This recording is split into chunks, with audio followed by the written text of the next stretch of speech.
오늘 말씀은 로마서 11장 11장 13절부터 24절까지 말씀을 통해서 하나님의 인자하심과 준엄하심을 보라, 인자하심과 준엄하심을 보라는 제목으로 은혜를 나누고자 합니다. 우리가 지난 시간 이제 이스라엘의 미래가 어떤 내용인가, 이 부분들을 11절 그리고 12절 이 내용을 통해서 살펴봤습니다. 그래서 핵심 단어 넘어짐, 그래서 넘어짐에는 두 가지가 있죠. 넘어지기까지, 그리고 또 하나는 넘어짐을으로, 이 내용을 피토 파라피토의 논쟁, 이렇게 지금까지 알려져 왔어요. 그래서 넘어지기까지, 이 내용은 완전히 넘어져서 더 이상 일어날 수 없는 상태를 피토, 다른 내용으로 넘어지기까지라는 이 단어를 쓴 거예요. 그러면 이스라엘 백성들은 영원토록 넘어졌기 때문에 이제는 회복될 수 없다는 말인가? 절대 그럴 수 없다. 왜냐하면 넘어지기까지가 아니라 그들은 넘어짐으로다. 다른 말로 한 번 넘어졌지만 그 자리를 훌훌 털고 다시 일어날 수 있는 파라피토, 바로 넘어짐으로의 그런 어떤 상태가 되어진 것이다. 그러면 왜 이스라엘 백성들이 하나님 앞에 일시적으로 이렇게 버려졌는가 하는 그 내용의 핵심 두 가지, 이스라엘이 넘어짐으로 말미암아 이방인에게 구원이 임하는 것 한 가지와 동시에 이제는 그 이스라엘이 이방인들의 그 부요함 때문에 그들이 시기가 나서 이제는 다시 한번 주님 앞에 돌이킬 수 있는 그런 기회가 바로 이스라엘의 시기라는 거죠. 그래서 이제는 이스라엘 백성들, 유대인들이 넘어짐으로 말미암아 세상이 부요하게 됐다. 다른 말로 예수 그리스도의 복음이 증거되는 곳곳마다 이방인들이 바로 예수님을 믿어서 하나님을 아버지다라고 부를 수 있는 그런 자들이 풍성했다라는 사실을 보게 됩니다. 따라서 그들의 실패는 이방인들에게 부여가 되어졌다는 거예요. 그런데 문제는 그들이 이제는 넘어지지 않고 회복이 되어진다라고 한다면은 이방인들이 더 얼마나 많은 수가 돌아오겠는가 하는 부분들로 우리가 살펴봤어요. 자, 그렇다면 이제 13절부터 이 16절까지 이 내용을 통해서 그러면은 버림받은 이스라엘은 최종적으로 버림받았는가? 라는 그 내용에 대해서 아니다 하는 부분들을 설명하고 있어요. 자, 13절 내용을 보면은 이렇게 말씀을 합니다. 내가 이방인인 너희에게 말하노라, 이렇게 표현하고 있습니다. 그러면 내가는 사도 바울이죠.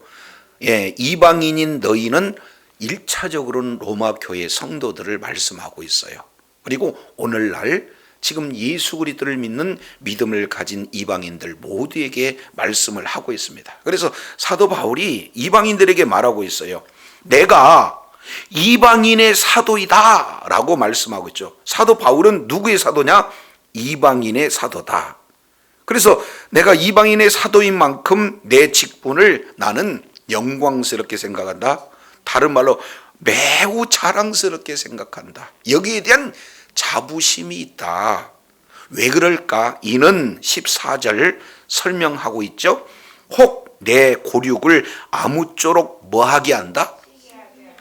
시기 나게 한다. 이유는, 목적은 왜 그렇습니까? 그들 중에서 얼마를 구원하려 함이니라, 이렇게 말씀하고 있어요. 자, 우리가 본질적인 측면에서 왜 이스라엘 백성들이 바로 하나님 앞에 버림을 받았을까?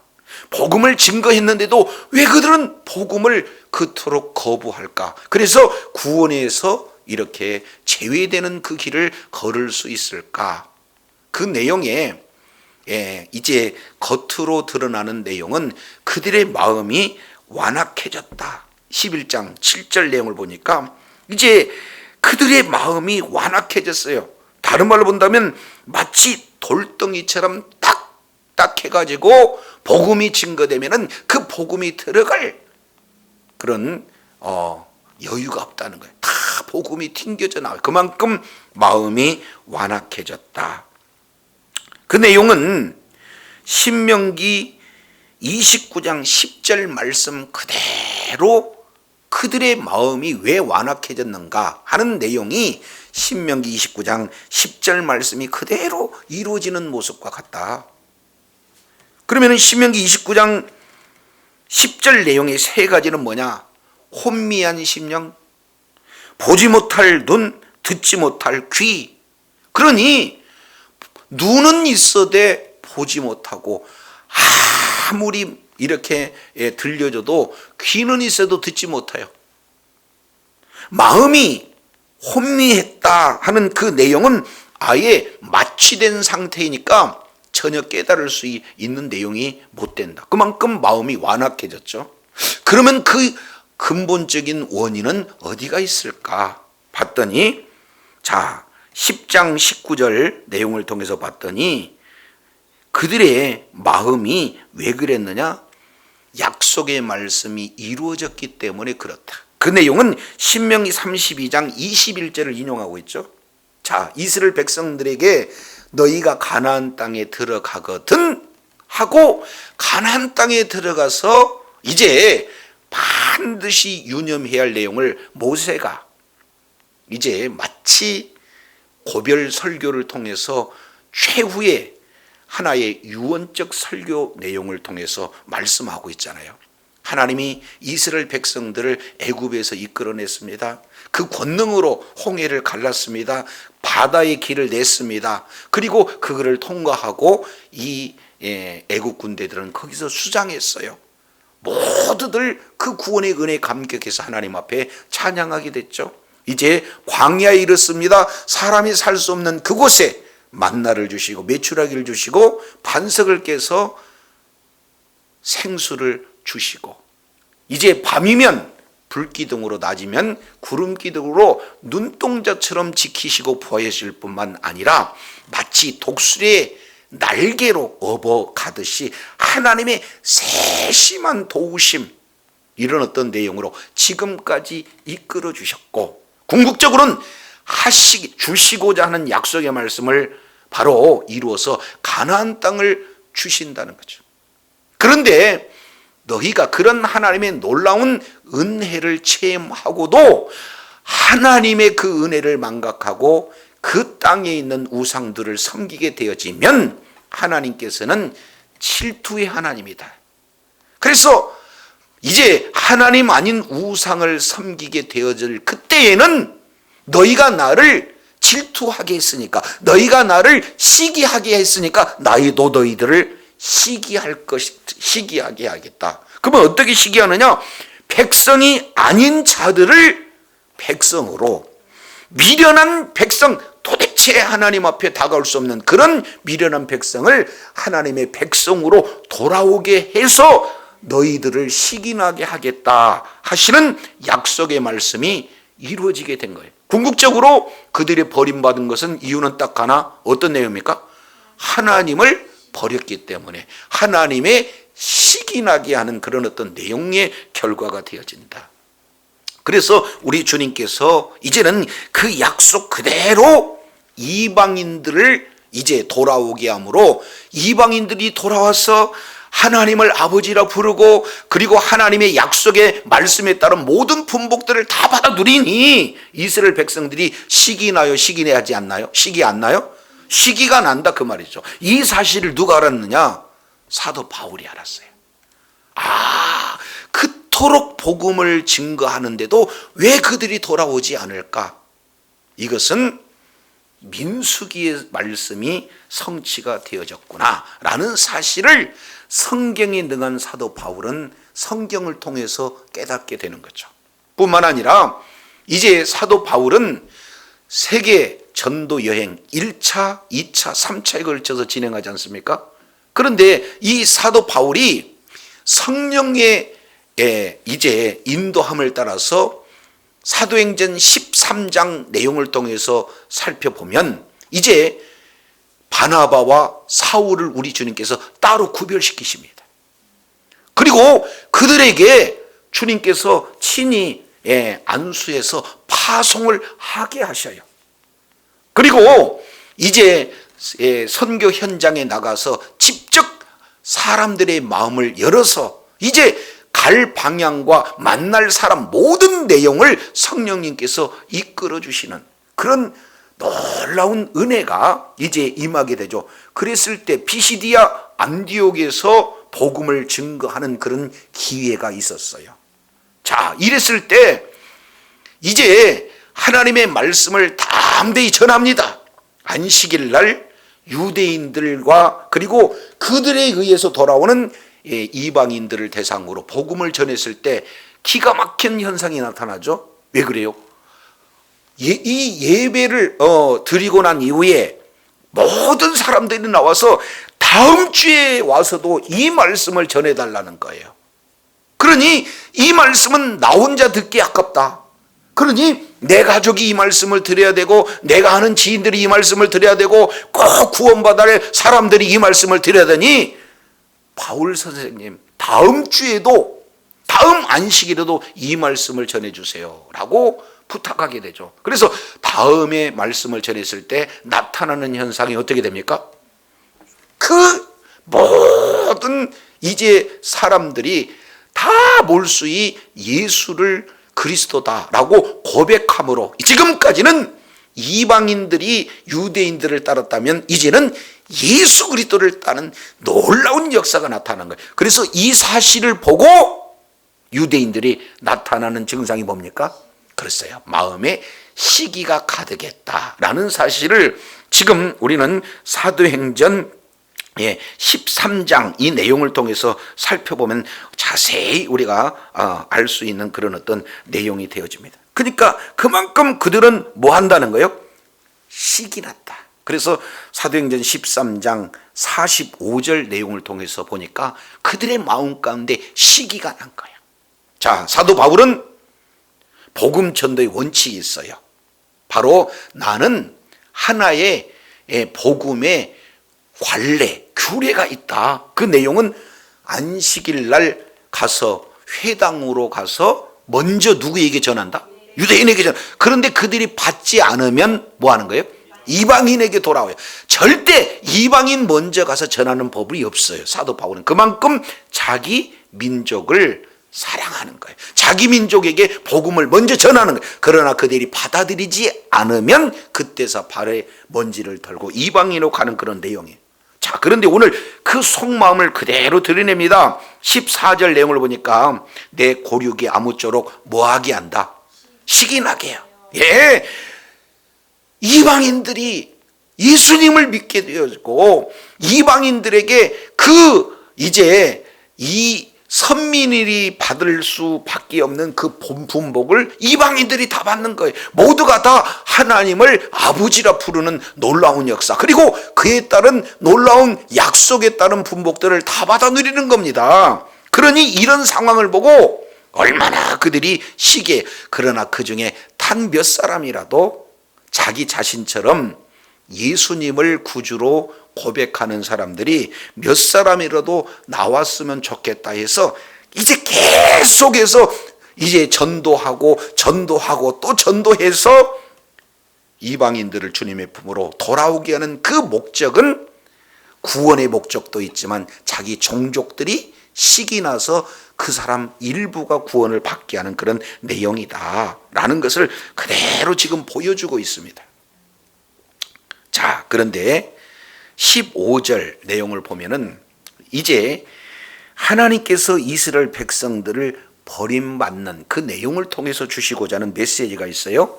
자, 15절 내용을 보면 그들을 버리는 것이, 여기서 그들이라고 하는 것은 이스라엘 유대인들을 얘기하는 거죠. 하나님께서 그들을 왜 버리셨느냐? 버리시는 것은 세상이 뭐 하게 된다? 화목이 된다 이렇게 말씀하고 있어요. 이것은 이방인의 화목을 말씀하고 있습니다.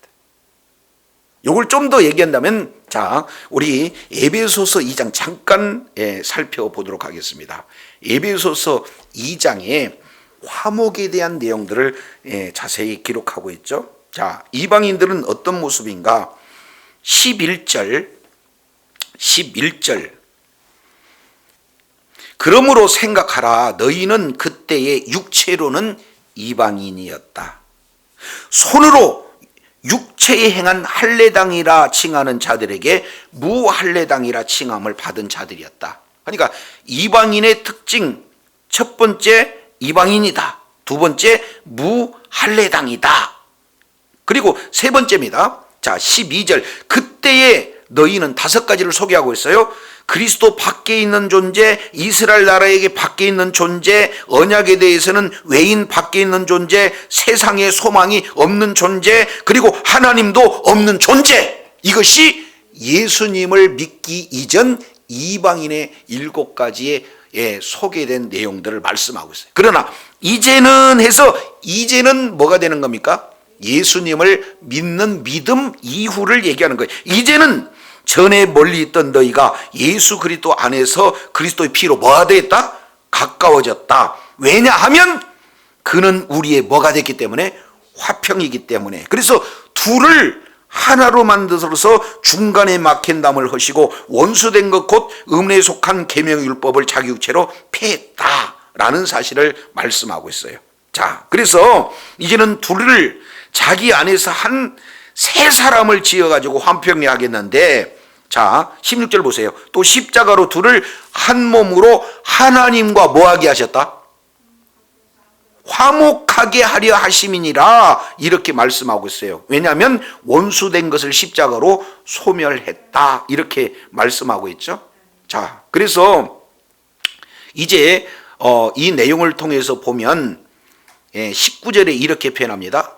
이제부터는 너희는 외인도 아니다, 손님도 아니다, 성도들과 함께 동일한 시민이고 하나님의 권속이다. 지금 이렇게 표현하고 있습니다. 자, 그러면 여기서 두 가지 내용을 말씀하고 있죠.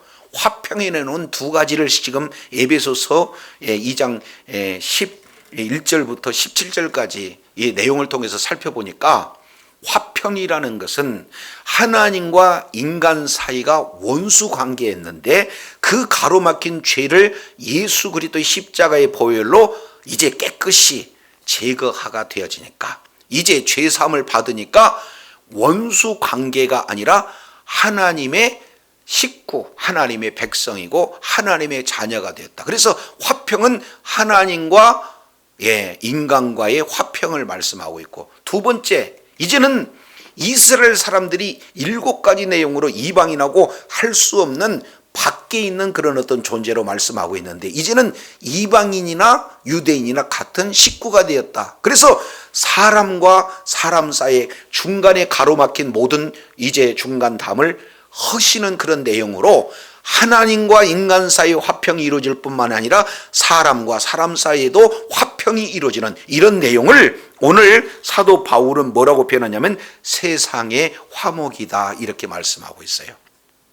이걸 다르게 표현한다면 유대인들이 복음을 거부하니까 하나님은 그들을 버렸고, 그들을 버리는 그런 상황 속에서 이제는 이방인인 우리가 구원을 받아들여짐으로 말미암아 세상에 화평이 되어졌다는 사실을 말씀하고 있어요.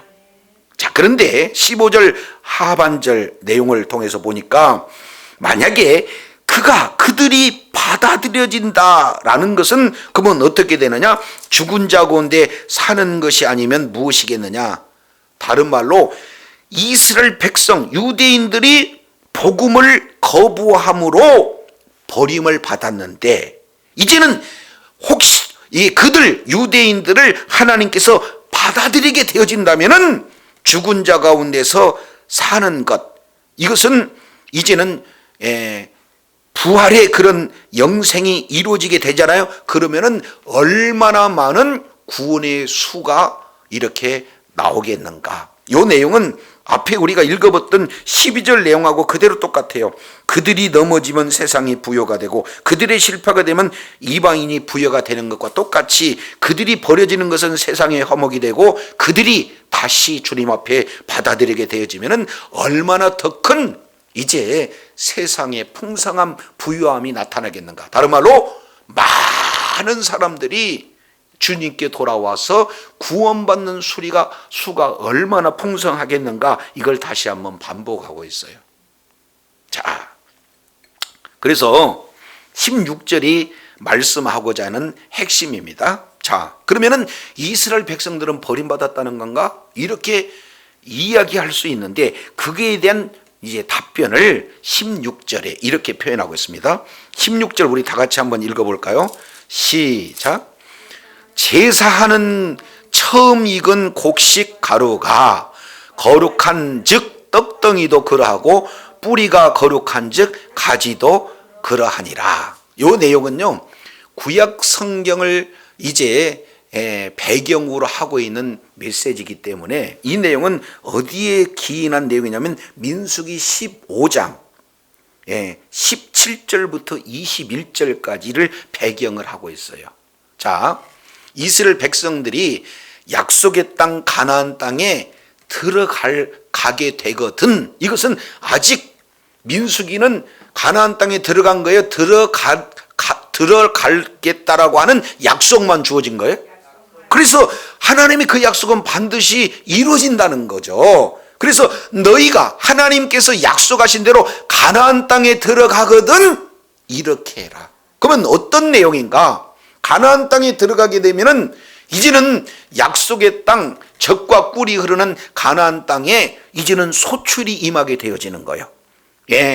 그래서 이른 비 늦은 비의 축복으로 가나안 땅에서 이제는 곡식이 풍성하게 맺습니다. 그러면은 첫 번째 나는 이 곡식을 떡반죽을 진행해서 이제는 그 처음 익은 곡식으로 만든 떡을 하나님 앞에 거제로 드려라. 뭘로 드려라?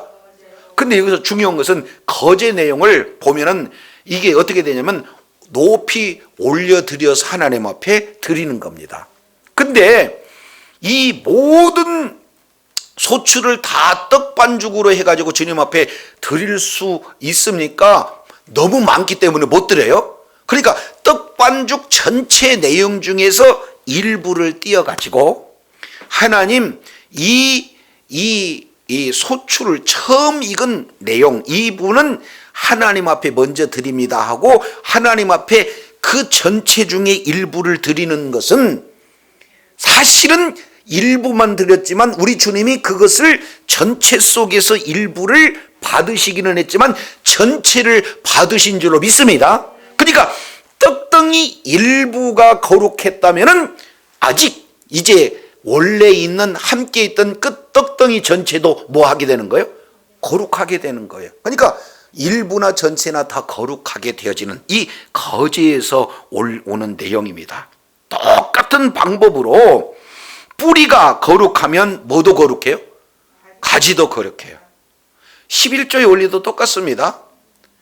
우리가 10의 1조를 우리 하나님 앞에 드린다. 그러면은 10의 1조만 하나님 것이 아니라 모든 물질은 하나님의 것인데 이 하나님의 것이 다 이 모든 것이 하나님의 것입니다라고 신앙으로 11조를 구별하여 하나님 앞에 드릴 때 바로 전체가 다 구별된 내용이다라는 것을 이제 말씀하고 있는 내용하고 똑같아요.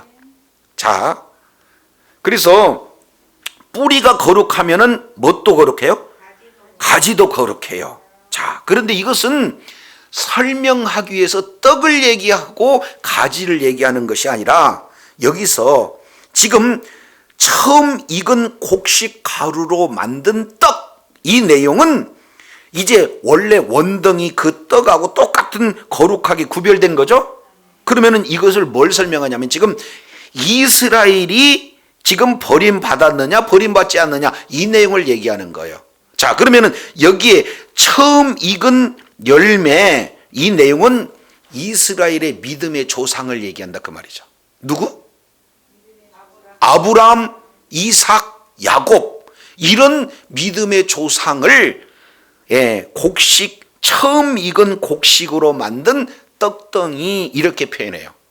그러면 그들과 연결되어 있는 떡덩이, 그러니까 아브라함의 후손들을 얘기하겠죠. 그러니까 믿음의 조상이 거룩하면은 그들도 역시 거룩한 그런 어떤 존재들이다. 그래서 지금 하나님의 복음을 받아들이지 않아서 버림받을 뿐이지, 그들은 하나님께서 이제는 언젠가 어떻게 된다는 거예요? 거룩한 존재이기 때문에 회복이 되는 것이지 완전히 이스라엘 백성들을 멸해버리시겠다, 그런 취지가 아니다, 이 말씀을 하고 있어요. 그래서 다시 한번 떡의 비유를 통해서 말씀하시고 나무의 비유를 통해서 말씀하고 있어요. 자, 뿌리가 거룩하면은 뿌리와 연결되어 있는 가지도 뭐 한다는 겁니까? 똑같이 거룩하다는 거예요. 그러니까 같은 내용이죠. 아브라함의 약속을 받는 그런 어떤 자녀들. 그러면은 아브라함이 거룩했고, 그리고 아브라함과 똑같은 믿음을 가진 이제 그 아브라함의 후손들도 동일하게 거룩한 그런 어떤 존재가 되어진다. 이것을 지금 말씀을 하고 있다, 그 말이죠. 자, 그런데 이걸 다시 한번 이제 설명을 하고 있어요. 그러면은 왜 하나님께서 이스라엘 백성들을 버리고 이방인을 택했는가 하는 그 내용을 17절부터 이제 설명하고 있어요. 그러면은 또한 가지 얼마가 뭐 했다? 꺾였다. 여기서 가지는 누가 되는 겁니까?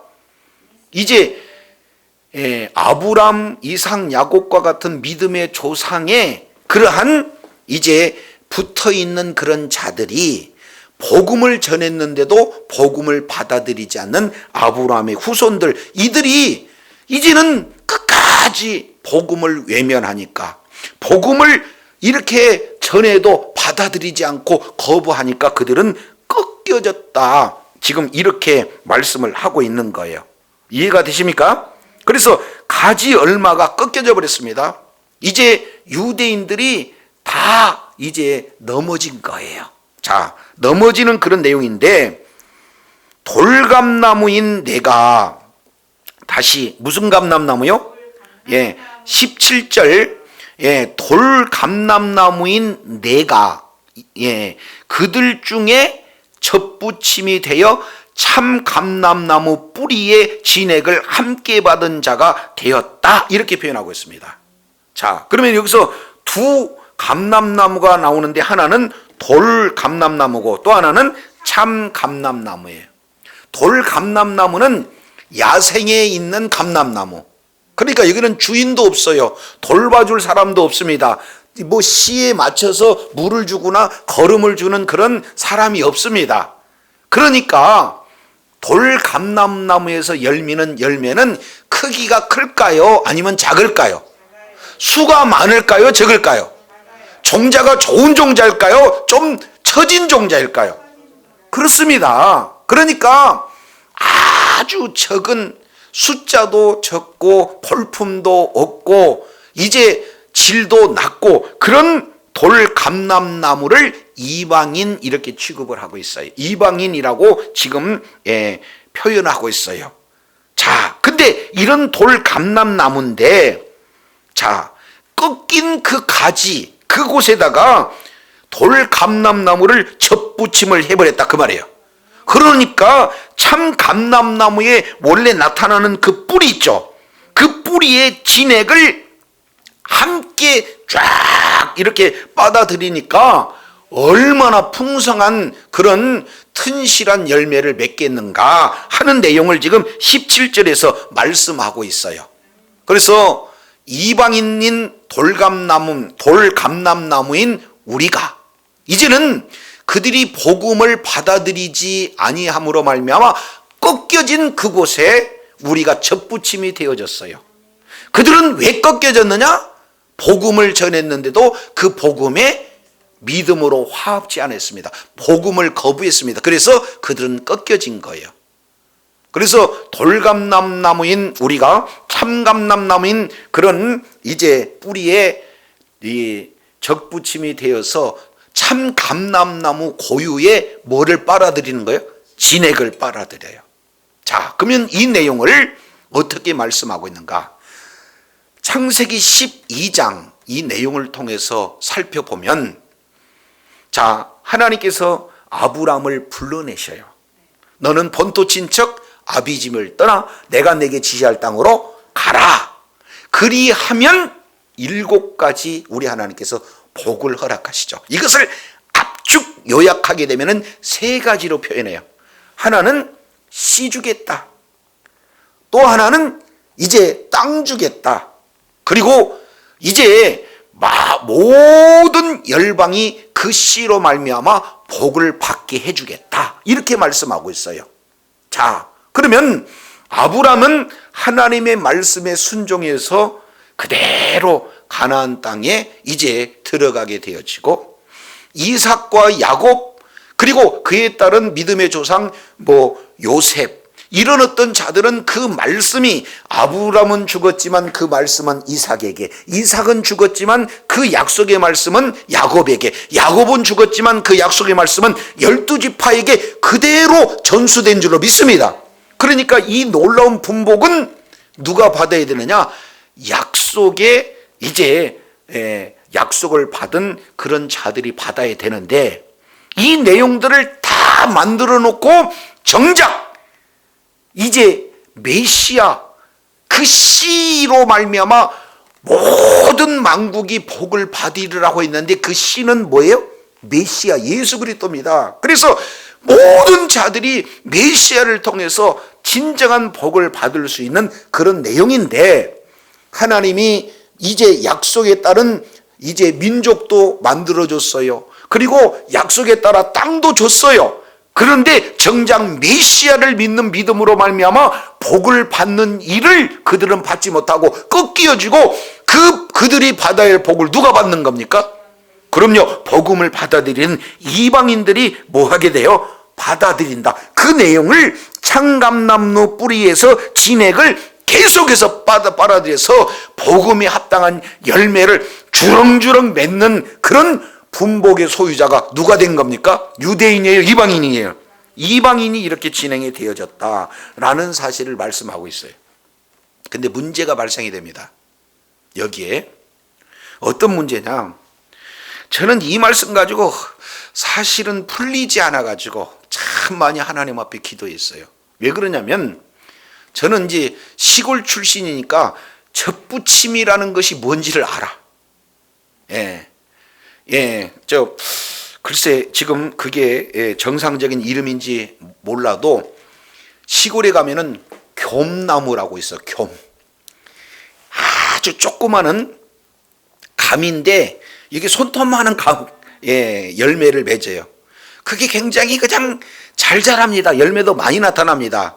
그러면 그 쫌나무 요것을 싹둑 자라고 큰 이제 막 열매 맺는 이제 대봉 같은, 아니면은 대봉 모르니까 아주 큰 단감나무를 거기다가 접을 딱 붙이잖아요.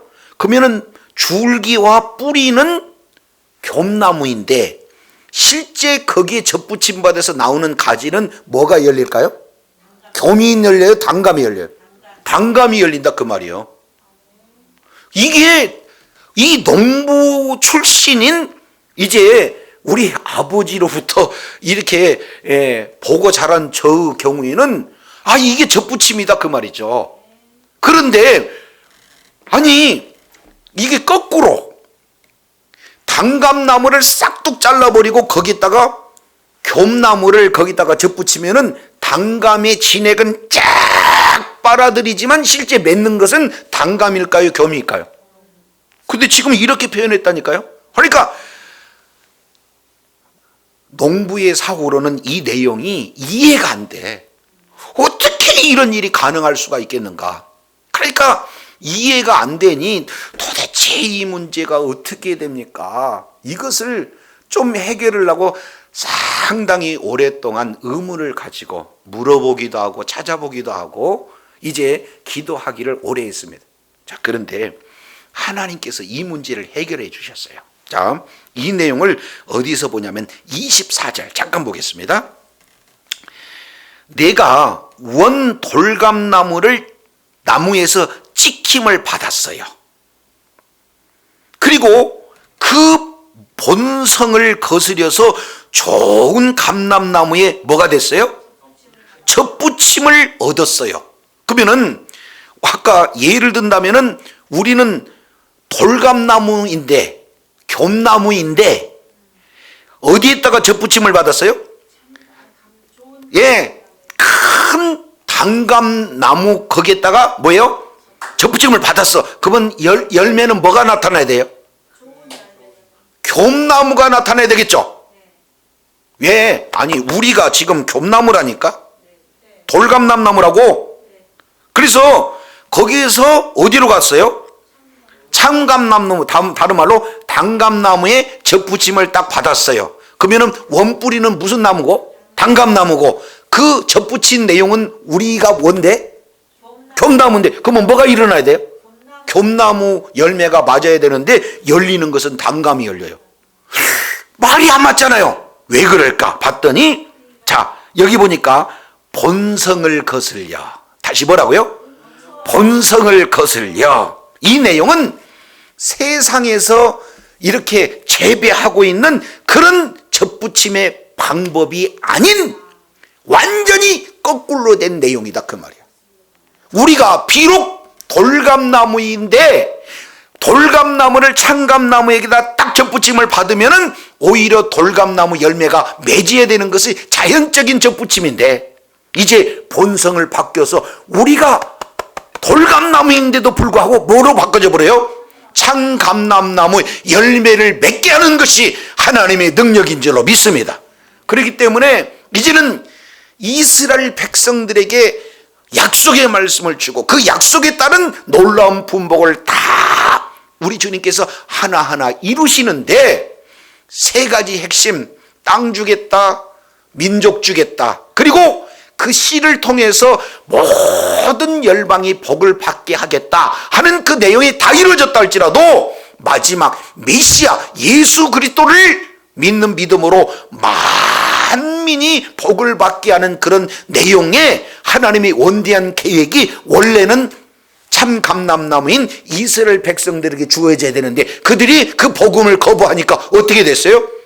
우리 아무런 볼품없는, 질적으로나 양적으로나 아무짝에도 쓸모없는 돌감나무인 우리가 참 감람나무의 접붙임이 되어서 그들이 받아야 할 놀라운 진액을, 그들이 받아야 할 놀라운 언약의 약속을 저와 여러분들이 받게 되어지는 복된 자리가 되어진 줄로 믿습니다.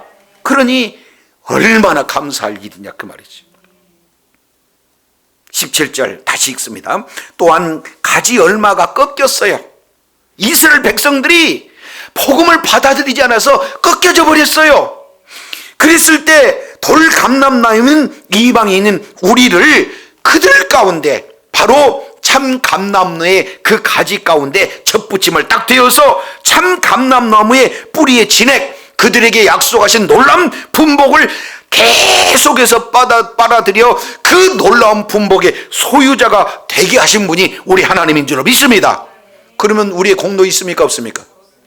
그런데 우리는 생각하기를 두 가지 실수할 수 있다 그 말이에요. 첫 번째, 이방인인 돌감나무에 접붙이 말든 우리에게 경고의 두 가지가 나와요. 첫 번째 18절, 그 가지들을 향하여 뭐 하지 말라? 자랑하지 말라. 이거 매우 중요합니다.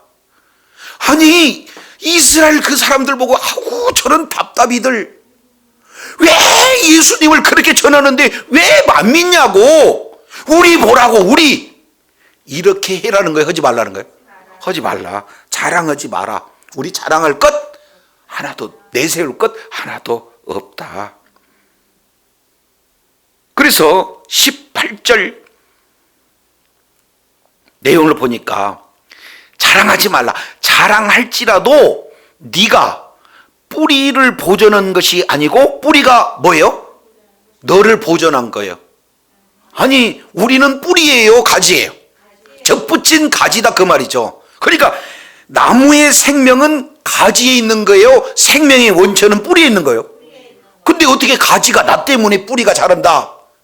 이렇게 할 수 없다. 그러니 자랑할 거리가 하나도 없다는 것을 알아라. 자, 19절. 왜냐하면 이렇게 변해요. 아니, 네 말이 가지들이 꺾인 것은 나로 젖붙임을 하게 하려 함이라. 이렇게 얘기한다는 거 굉장히 교만하다는 거예요. 내가 혹시 열매를 많이 맺을 것을 우리 하나님이 아시고 나를 젖붙인 거야. 아니면 이스라엘 백성들보다 뭐가 좀 나은 점이 있으니까 우리를 젖붙인 거 아니겠어? 라고 그들을 버리는 이유를 내가 뭔가 하나님 앞에 쓰임받을 수 있는 뭔가가 있기 때문에 하지 않았느냐라고 높은 마음, 교만한 마음, 자긍하는 마음을 품을까 이거 두려워라는 거예요. 아멘이십니까? 아멘이십니까? 저와 여러분은요, 거저 하나님이 거저 베푸신 은혜가 저와 여러분에게 주어진 줄로 믿습니다. 이미 죽었던 우리들을, 죄와 허물로 죽었던 우리들을 값없이 우리 하나님의 은혜로 우리들에게 창세전부터 우리를 택하시고 우리들에게 구원을 이렇게 베풀어 주신 전적인 하나님의 은혜지, 우리가 구원받기 위해서 뭔가를 합당하게 했거나 우리의 행위가 따라서 구원받는 내용이 아니다. 그러니 이제 이런 은혜라면 그들이 꺾여지지 않았다면 우리는 지옥의 땔감이었잖아요. 근데 그들이 꺾어짐으로 우리에게 이런 혜택이 왔다면 이스라엘을 향해서 긍휼히 여기고 그들을 향해서 기도할지언정 그들이 잘못됐다, 그들이 뭔가 부족하다라고 질책할 이유 있다 없다? 없다라는 사실을 분명히 하고 있습니다. 자, 이런 말이 옳도다 하면서 20절, 그러면 왜 꺾였는가? 그들이 꺾인 이유가 무엇일까? 옳도다, 그들은 믿지 아니함으로 뭐 했어요? 꺾였어요. 그러면 우리는 왜 지금 젖붙임을 받아서 바르게 자라고 있는가? 이유는 뭐예요? 믿음으로 섰어요. 그러니까 그들은 유대인들을 얘기하고, 그리고 너는 누가 되는 겁니까? 이방인 우리를 얘기해요. 그러면은 이유는 단 한 가지예요. 믿느냐, 믿지 않느냐, 불신앙을 가졌느냐, 신앙을 가졌느냐에 따라서 꺾임을 당하고 아니면 젖붙임을 당하는 그런 어떤 내용이에요. 그들은 복음이 증거되었는데 거부했으므로 꺾여진 거고, 우리는 복음을 받아들일 수 있는 은혜를 주셨기 때문에 우리는 이제 젖붙임이 되어지는 그런 어떤 내용이다. 따라서 두 번째 경고, 높은 마음을 품지 말고 도리어 뭐 해라? 두려워하라. 한번 따라합니다. 자두, 자랑하지 마라. 두려워하지 말라. 이방인은요, 그저 자랑해서도 안 되고 우리는 날마다 두려워하는 가운데 있어야 돼요. 이유는 그 뒤에 이렇게 표현해요. 경고입니다. 21절. 하나님이 원가지도 아끼지 아니하였은즉 너희도 뭐예요? 자긍하거나 두려워하지 않는다. 그러면 언제든지 꺾일 수 있는 그런 존재라는 것을 두려워해라. 우리 주님이 이렇게 분명히 경고하고 있어요. 저 여러분이 잘나서 뭔가 하나님이 쓰실 만하니까, 뭔가 다른 사람에 비해서 이제 준비되었으니까, 절대 그렇지 않습니다. 하나님의 전적인 은혜인 줄로 믿습니다. 자, 그러므로 오늘 결론이에요. 22절. 그러므로 하나님의 인자하심과 밑줄 짝. 두 번째, 준엄하심 밑줄 짝. 그래서 인자하심과 준엄하심을 봐라. 우리에게 지금 명령하고 있는 내용이에요. 원감람나무도 아끼지 않았다. 그러면은 돌감람나무인 우리가 젖붙임을 받았는데 우리가 아낌을 받지 않는 것은 지극히 당연한 거예요. 그래서 우리는 이제 자긍하지 말고, 다른 말로 자랑하지 말고 두려워하고, 이런 어떤 내용을 이제 바로 알기 위해서는 하나님의 두 기준, 성품을 얘기한, 하나는 인자하심, 또 하나는 준엄하심, 요 두 가지를 정확하게 정확하게 바라봐야 된다라는 사실을 말씀하고 있어요. 그래서 여기서 인자하심, 크레스토테타, 크로스토테타, 요 내용이 인자하심. 요것을 구약에서 내용을 통해서 보면은 뭐라고 하냐면은 토부라는 단어예요. 한번 따라하십니다. 토부. 그러니까 인자하심, 이것을 선하심 이렇게 표현할 수가 있어요. 그러니까 하나님의 한 내용은 이제 인자, 다른 말로 선하심이 자리 잡고 있고, 동시에 준엄하심, 요 내용은 아포토미아라는 이런 단어를 쓰는데, 이것은 아주 엄격한 이런 부분입니다. 이렇게 좀 어렵게 설명했는데 한마디로 본다면요, 하나님은 사랑의 하나님이면서 동시에 공의의 하나님인 줄로 믿습니다.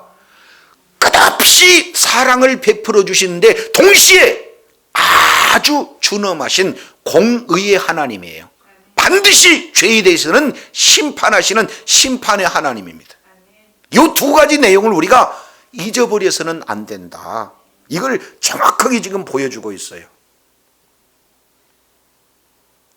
아버지가 너무 그냥 유순하고 그러면은 애가요 참 활기차고 밝은데 때로는 버릇이 없을 수 있어요. 또 아버지가 굉장히 그냥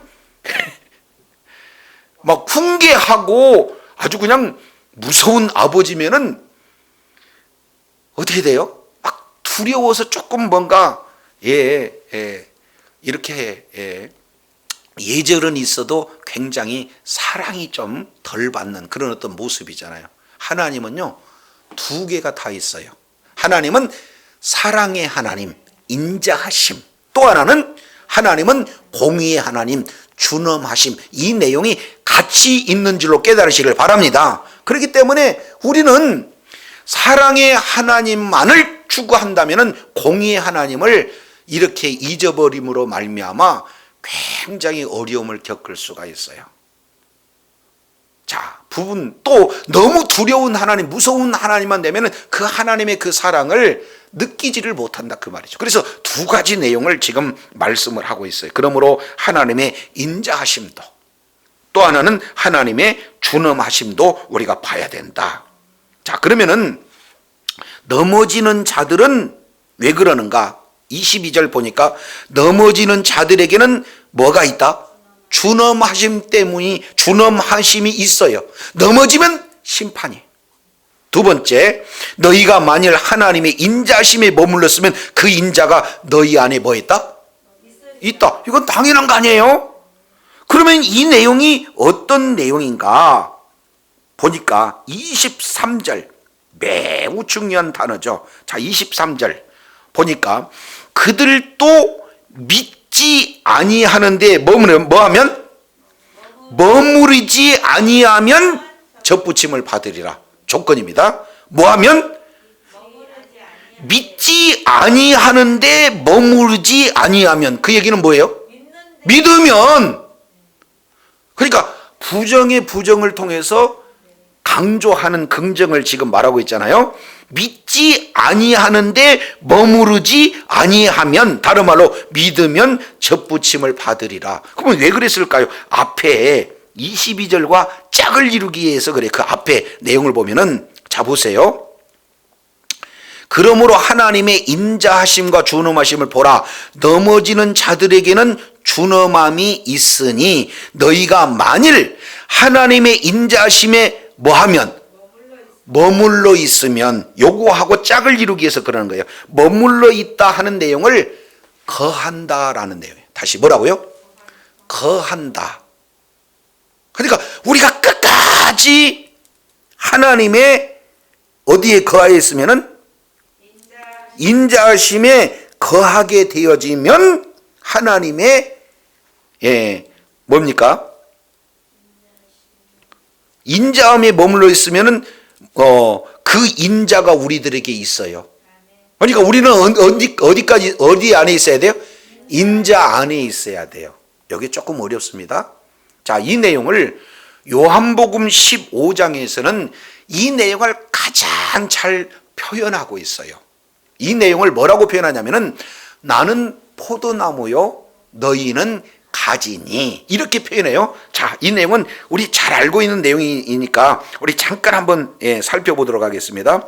요한복음 15장 내용을 보면은 거하면이라는 단어예요. 그 안에 머물러 있으면 이라는 그 단어다 그 말이죠. 자, 15장 내가 참 포도나무요 내 아버지는 그의 농부다 이렇게 말씀하면서 이렇게 표현하여 4절입니다. 내 안에 거하라. 그러면은 나도 너희 안에 거하겠다. 여기서 거하다는 것이 매우 중요하죠. 그러면은 가지가 포도나무에 뭐 했으면 붙어 있지 아니하면 다른 말로 거하지 아니하면 저절로 과실을 맺을 수 없는 같이 너희도 내 안에 거하지 않으면 그리하리라 하면서 5절 다 같이 한번 읽습니다. 5절 다 같이 읽습니다. 시작. 나는 포도나무요 너희는 가지니 그가 내 안에 내가 그 안에 있으면 이 사람은 과실을 많이 맺나니 나를 떠나서는 너희가 아무것도 할 수가 없다. 가지는요 어디가 있으면 돼요? 그럼요 안에 있다. 이것은 붙어 있다 이런 뜻으로 설명을 하고 있는 것을 보게 됩니다. 그래서 9절 아버지께서 나를 사랑하는 것 같이 나도 너희를 사랑하니 나의 사랑 안에 뭐해라? 거하라 라고 주님 말씀하고 있어요. 우리가 거해야 할 지금 내용은 사랑 안에 거해야 된다.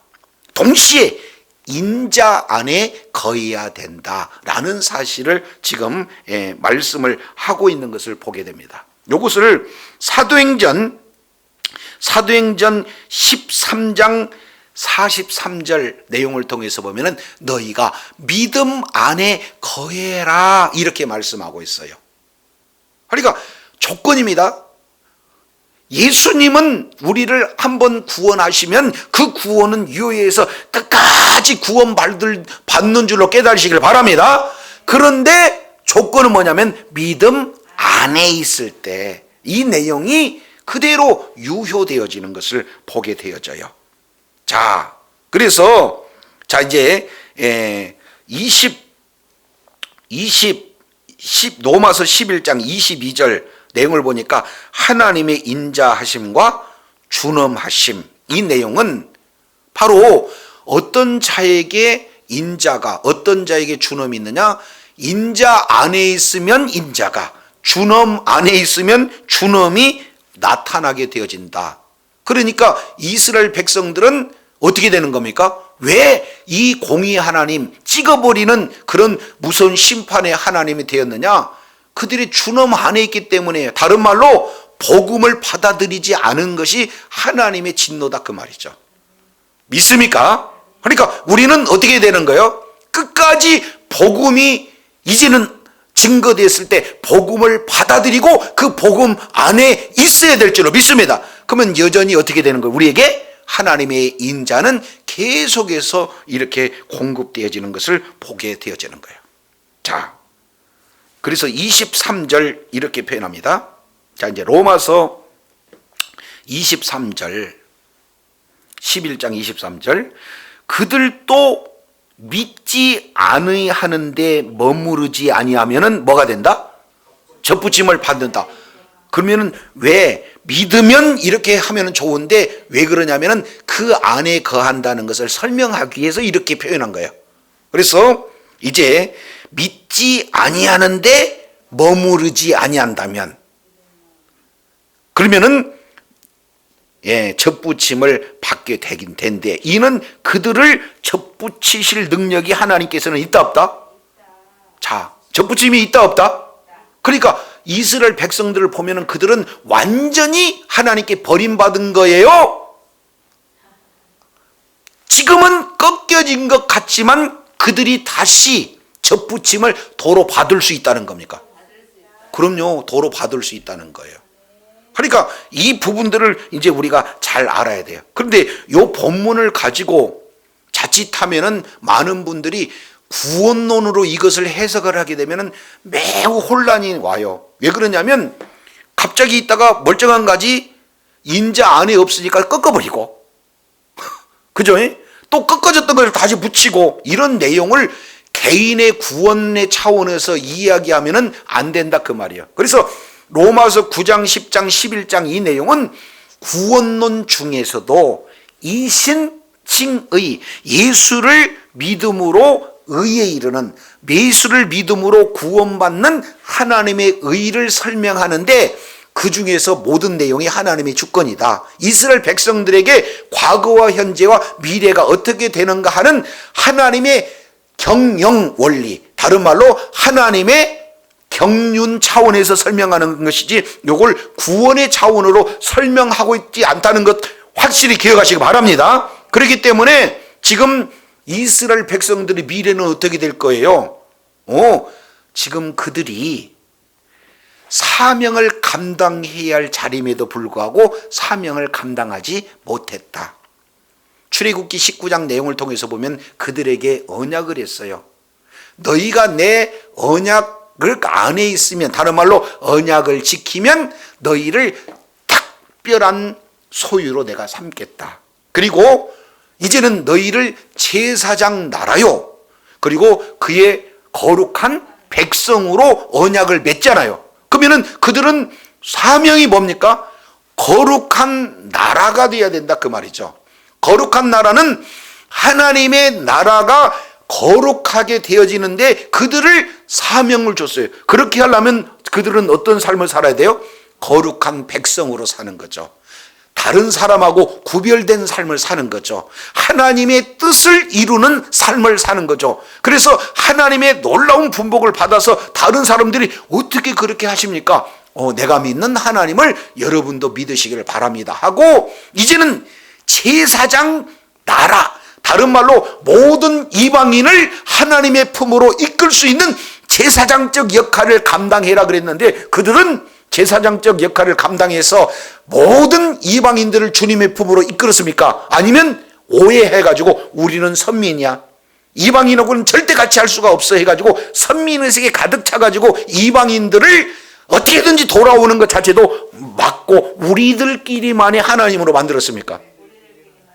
그죠? 그러니 우리 하나님의 원대한 뜻은 이스라엘을 제사장으로 삼아서 이방인 모두가 주님의 품으로 돌아와서 하나님의 나라가 확장되어지고 하나님의 나라가 완성되어지는 게 하나님의 뜻인 줄로 믿습니다. 이 일을 하라고 그랬는데 안 하니까 일부 꺾였어요. 복음을 받아들이지 않았어요. 그래서 이제는 그 하나님의 원대한 뜻이 이스라엘을 넘어서 복음이 이방인인 우리에게 흘러 넘쳐온 줄로 믿습니다. 우리가 잘나서가 아니라 하나님의 놀라운 은혜다 이 말이에요.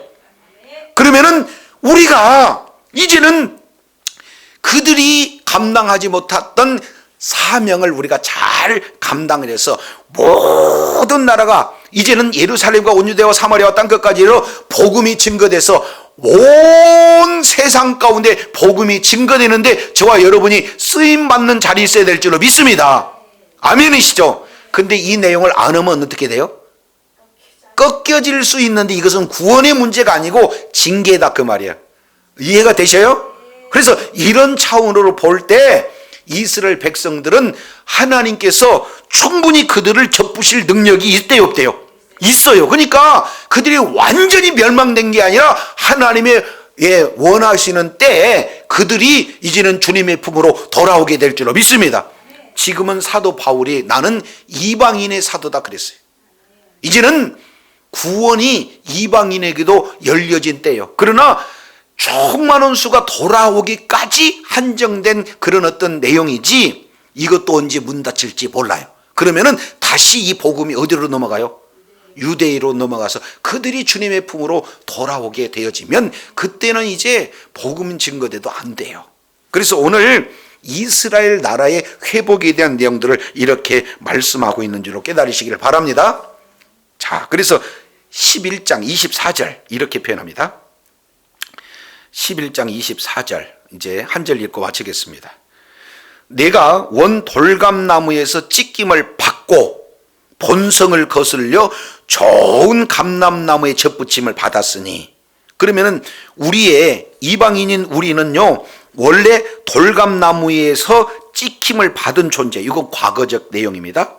그런데 현재는 좋은 감람나무에 어떻게 해요? 젖붙임을 받았어요. 그래서 이제 참 감람나무의 진액을 받아서 아름다운 그런 풍성함 가운데 임하게 된 줄로 믿습니다. 여기서 끝나는 것이 아니라 미래 어떻게 되느냐? 원가지인 이 사람들이야 다른 말로 참 감람나무는 얼마나 더 자기 감람나무에 젖붙임을 얻으랴. 그러니까 미래에는 그들도 젖붙임을 받는다, 안 받는다? 그렇습니다. 그래서 돌감나무인 우리가 하나님의 은혜로 참감나무가 되어지고, 참감나무인 그들이 꺾였지만 하나님의 은혜로 언젠가 젖붙임을 받을 수 있다. 이것은 그들이 이제는 동일하게 복음을 반응할 그때 하나님의 능력으로 말미암아 젖붙임이 되어지는 거예요. 그래서 저와 여러분은 구원해 주신 하나님의 놀라운 은혜에 늘 감사하고, 오늘 또 우리 그들의 넘어짐이 우리의 부요함이 있었기 때문에 우리가 자긍하거나 우리가 두려워하지 않는 어리석은 자리에 있지 않고 끝까지 구원해 주신 은혜에 감사하고 그들을 향해서 이제 더 기도하고 그들 역시 마찬가지로 주님의 품으로 돌아올 수 있도록 우리가 있는 그 자리에서 우리에게 주어진 사명을 감당할 때 하나님의 뜻이 이루어지게 될 줄로 믿습니다. 구원받은 은혜에 감사하고 주신 사명을 잘 감당함으로 많은 영혼을 주님의 품으로 이끌어서 주의 귀한 사명을 감당할 뿐만 아니라 하나님께서 허락하신 분복을 다 받아 누리는 지혜자여 능력자들이 다 되시기를 예수 이름으로 축원합니다. 기도하겠습니다. 하나님 아버지 감사합니다. 돌 감람나무인 우리들을 참 감람나무가 꺾여져서 참 감람나무의 젖붙임을 받아 참 감람나무의 진액을 이제 계속해서 공급받는 축복의 통로가 되게 해주신 하나님의 은혜에 진심으로 감사를 드립니다. 이제는 자랑해서도 안 되고 또 이제 두려워하지 않는 스스로 교만한 자리에 있어도 안 됨을 경고하고 있습니다. 이스라엘 백성들의 미래는 지금은 꺾여져 있지만 하나님께서 때가 되어졌을 때 그들이 복음을 받아들이게 되어지면 하나님의 능력으로 그들 역시 젖붙임을 받아 풍성한 열매를 맺게 되는 이스라엘의 미래를 일깨워 주셨사온즉 이제 우리가 있는 그곳에서 구원해 주신 은혜에 감사하고 주신 사명을 잘 감당함으로 말미암아 주의 뜻을 이루고 끝까지 존귀하게 쓰임받는 복된 자리에 있게 하여 주옵소서. 우리 구주 예수님 이름으로 기도드립니다. 아멘.